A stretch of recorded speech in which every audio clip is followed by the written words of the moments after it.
18 अगस्त 1945 Netaji Subhash Chandra Bose KI-21 bomber plane से Manchuria की तरफ उड़ान भरते हैं, लेकिन ये प्लेन ताइहोकू एयरपोर्ट के पास क्रैश हो जाता है।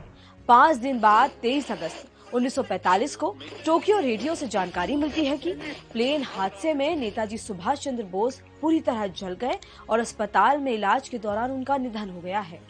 वहीं कुछ लोगों ने दावा किया कि ये सूचना पूरी तरह गलत है, नेताजी जिंदा हैं और वो सोवियत संघ का टॉर्चर झेल रहे हैं।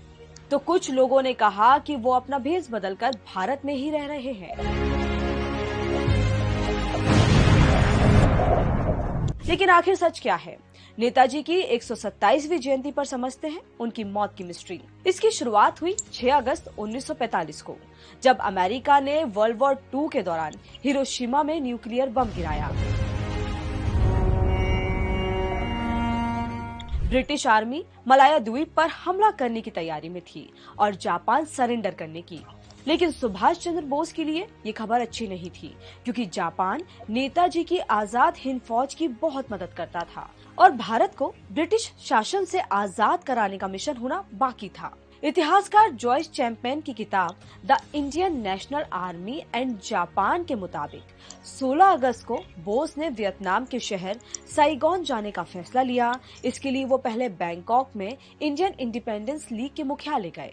17 अगस्त को सुबह करीब 6 बजे बैंकॉक एयरपोर्ट से नेताजी और उनकी टीम को जापानी अधिकारियों के साथ 2 विमानों में साइगोन के लिए रवाना हुई। नेताजी के साथ NIA फंड्स वाले 2 छोटे और 2 बड़े सूटकेस थे। इतिहासकार जॉयस चैंपियन के अनुसार जापान के इंपीरियल जर्नल मुख्यालय ने कहा था कि बोस के लिए जापान को छोड़ना और सोवियत संघ में चले जाना सही नहीं होगा। इसके बावजूद 17 अगस्त 1945 की दोपहर साइगोन से टोक्यो जाने के लिए एक बॉम्बर प्लेन KI-21 में बोस के लिए एक सीट की व्यवस्था की गई।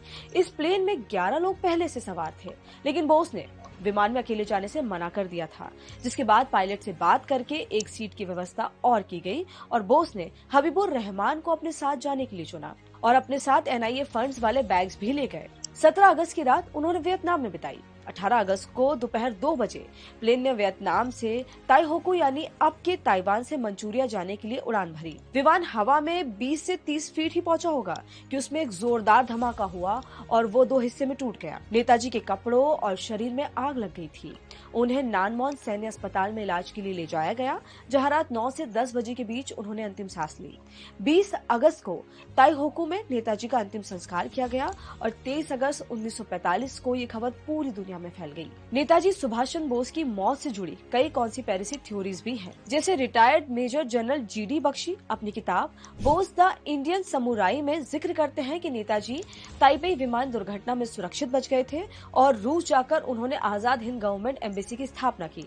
तो कुछ लोगों का मानना है कि 1959 में कूच बिहार पश्चिम बंगाल के शोलमारी में एक साधु श्रीमंत शारदानंद जी आए जो नेताजी थे। हालांकि आश्रम के साधु की 1977 में मौत हुई और मरते दम तक उन्होंने यही कहा कि मैं सुभाष नहीं हूँ। कुछ इसी तरह श्योपुर कला के साधु गुमनामी बाबा को भी लोगों ने नेताजी समझा और कहा कि वो भेष बदलकर रह रहे हैं। हालांकि इन थ्योरीज के कोई पुख्ता प्रमाण नहीं मिलते हैं। सुभाष चंद्र बोस की मौत की जांच ब्रिटेन और अमेरिका समेत कई देशों ने की, जिनमें सामने आया कि नेताजी की मौत हवाई हादसे में ही हुई थी।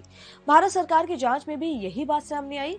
इस जाँच कमेटी में नेताजी के बड़े भाई सुरेश चंद्र बोस भी शामिल थे।